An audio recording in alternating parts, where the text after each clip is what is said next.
I want to start with the numbers 9 and 6. 9. That's the number of justices on today's Supreme Court. Everyone knows that. We learn it in school. It's been that way forever. The founding fathers wanted 9 justices, right? Well, actually, no. There's nothing magical or sacred about the number 9. The Constitution doesn't dictate the number of justices, in fact. And that's where the number 6 comes in. The size of the Supreme Court has changed 6 times in our history. 6 times. That piece of trivia is right there on the Supreme Court website. When the court first met in 1790 at this building in New York City, there was a Chief Justice and 5 Associate Justices, 6 in total. In 1863, a 10th Justice, Stephen Johnson Field, took his seat on the bench. Yeah, there were 10 justices at that point. The court settled on its current size of 9 justices in 1869, which, yes, is a long time ago, but the point is that the number is not set in stone or even in parchment. Just ask Mitch McConnell. He kept the Supreme Court to only 8 justices for more than a year after the death of Antonin Scalia, blocking President Obama from filling the seat with Merrick Garland. One of my proudest moments is when I looked at Barack Obama in the eye and I said, Mr. President, you will not fill this Supreme Court vacancy. But why, oh why, keep it empty for just a year? Ted Cruz said the court should stay at 8 justices for the duration of a Hillary Clinton presidency if she had won in 2016. See? Nothing special about 9. But then President Trump, who lost the popular vote, got to add 3 justices in the space of 4 years, including one who should have been named by Barack Obama, and one who was confirmed during the very time frame before an election where Mitch McConnell had previously said justices should not be confirmed. So, if you've heard more talk in recent years from some Democrats and liberals about expanding the court or rebalancing it, you can begin to understand why. And if you can look at the way the last Supreme Court term went, you could understand why those calls to expand the court are getting even louder. Because in the final days of its last term, the court overturned Roe v. Wade, just did away with half-century of women's health protections. They blocked states from restricting the concealed carry of guns. They reduced the EPA's power to regulate carbon emissions. They chipped away at the separation of church and state in cases involving school prayer and money for religious schools. And so much for the right to remain silent. The Supreme Court weakened Miranda protections too. American confidence in the Supreme Court has been collapsing. Just on Thursday, a Gallup poll found record low trust in the institution. For the first time, less than half the country, just 47%, trust the Supreme Court. We're at a point now where even a sitting member of the court is talking about its legitimacy or lack thereof. Listen to these recent remarks from liberal Justice Elena Kagan. The thing that builds up reservoirs of public confidence is, what we just talked about, is the court acting like a court and not acting like an extension of the political process. If over time the court loses all connection with the public and with public sentiment, that's a dangerous thing for a democracy. And conservative Justice Samuel Alito, the one who wrote the decision overturning Roe, he wasn't happy with that. He responded publicly to Justice Kagan in a statement to the Wall Street Journal this week. Quote, "Everyone is free to express disagreement with our decisions and to criticize our reasoning as they see fit, but saying or implying that the court is becoming an illegitimate institution or questioning our integrity crosses an important line." No. Kagan's comments were not crossing a line. What the court is doing to undermine democracy itself, that is crossing a line. The Supreme Court, run by conservatives, run by John Roberts, already gutted the Voting Rights Act in its landmark 2013 Shelby decision. And last term, it stayed a lower court decision allowing Alabama maps that dilute the power of black voters. But it's not just what the court has done already, it's what the court is set to do when its new term starts next week, because what's about to happen is a big deal. On Tuesday, the court will hear arguments in that same Alabama case about district maps and discrimination by race. Its decision there could further dilute the Voting Rights Act. And then the court will also hear a crucial North Carolina case about the power of state legislatures to run elections for federal office. The case is called Moore v. Harper. The Moore is Tim Moore, Republican Speaker of the North Carolina House. He's asking the Supreme Court to embrace a theory that's been on the conservative legal fringe for decades, The idea that state legislatures have unchecked power to determine how they elect representatives for federal office in their states, including for the White House, and that even state courts can't intervene or stop them. If Republican legislatures want to overhaul early voting or redraw maps or reduce poll hours, maybe even pick alternative electors for the Electoral College, even if they violate federal law or their own state constitution in the process, they could do all that without judges stopping them. That's the theory. And how ridiculous is it? Well, think about this. It had the backing of Trump legal advisor John Eastman. He actually drew from this legal notion to help make the case that Vice President Pence could toss out electoral votes and accept alternate electors, which Pence, of course, rightly rejected. But that's where the Supreme Court is right now, poised to boost John Eastman's outlandish theories and to let Republican-run legislatures in key states like Georgia, Arizona, and Michigan perhaps overturn the popular vote, the will of their own people within their own states.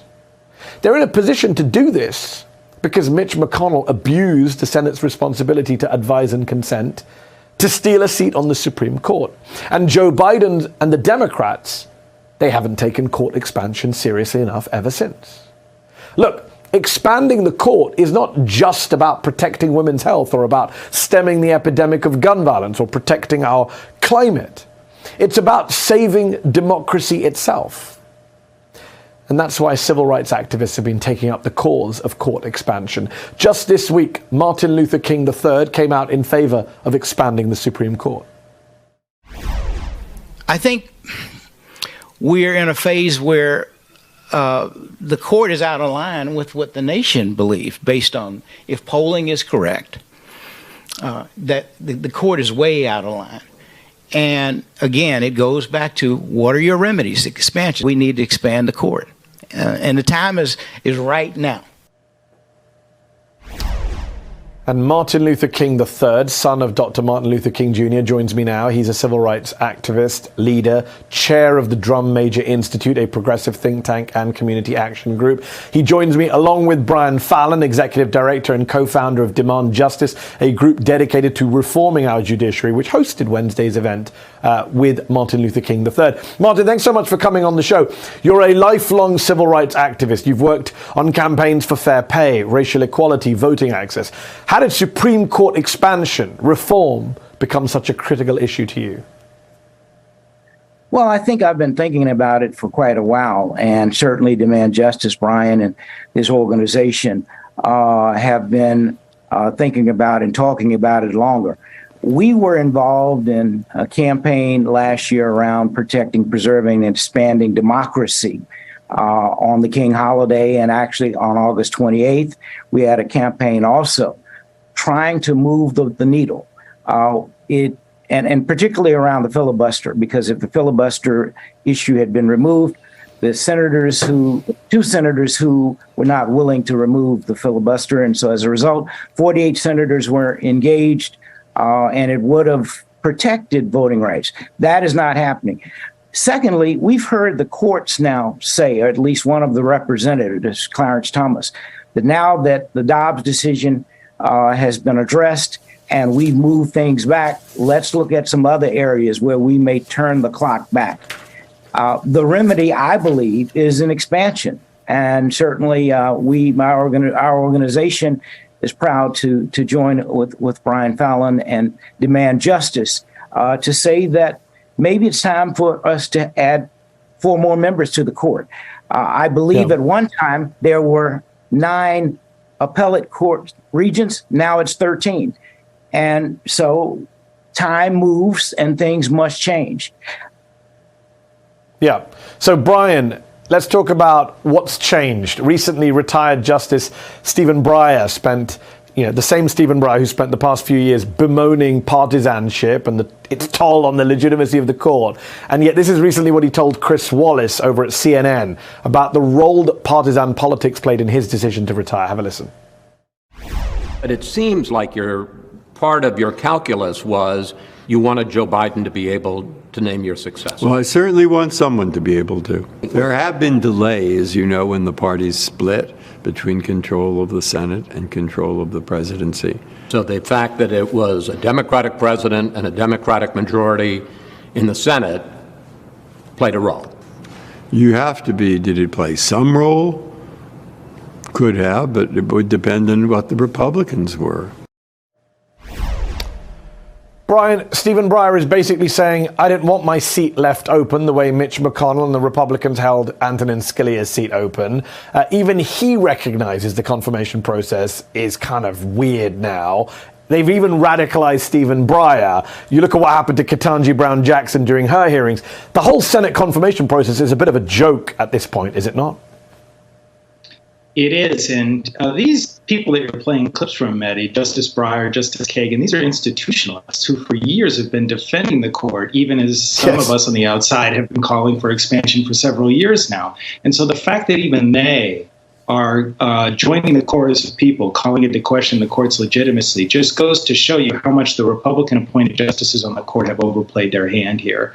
Just last week, Marquette University came out with a poll on expansion that showed that for the first time in the history of their poll, now 51% of general electorate voters support expansion. That includes 70% of Democratic voters, 51% of independents, 60% of women, 63% of black voters. We're seeing a consensus at a grassroots level emerge here in support of a proposal that the elected leadership in the Democratic Party doesn't even yet support. So just imagine what the support levels we might see if President Biden, Speaker Pelosi got behind this. So we need a movement that will organize this emerging support that's happening at a grassroots level. And that's why it's so important that leaders like Mr. King are stepping forward, because these are people that know how to wage big fights. I do hope you guys, and I'm sure you are, sending these polling results to senators' offices, because I just had Senator Sheldon Whitehouse, who's a very eloquent critic of this court, on the show, and he was like, well, I'm not going to come out for expansion. I don't want to get ahead of public opinion. Well, you can lead public opinion, and public opinion may already be ahead of you. Martin, the Supreme Court is set to hear the Moore v. Harper case, in which North Carolina Republicans say they can gerrymander congressional districts as much as they want to, no matter what the state constitution or their state Supreme Court says. If SCOTUS allows this so-called independent state legislature theory to go through, to become, if they give it their blessing, what is to stop, say, Georgia Republicans from effectively disenfranchising the black voters of Fulton County, or Michigan's GOP legislature overturning the votes of black voters in Detroit come 2024? Absolutely nothing. What ends up happening sometimes is you have to educate and inform the public. And when the public understands, sometimes it's too late, but it's never too late to make changes. The fact is, probably many people believe that the Supreme Court numbers are set in the Constitution. And obviously that's not the case. The public doesn't know that yet, but the public knows something is wrong and has already said it if the polling that Marquette has released is true. And so I think the time is now for these changes to be made. There are a number of legitimate reasons why we should expand, because the Voting Rights Act essentially has been decimated, and the court has already done a significant amount.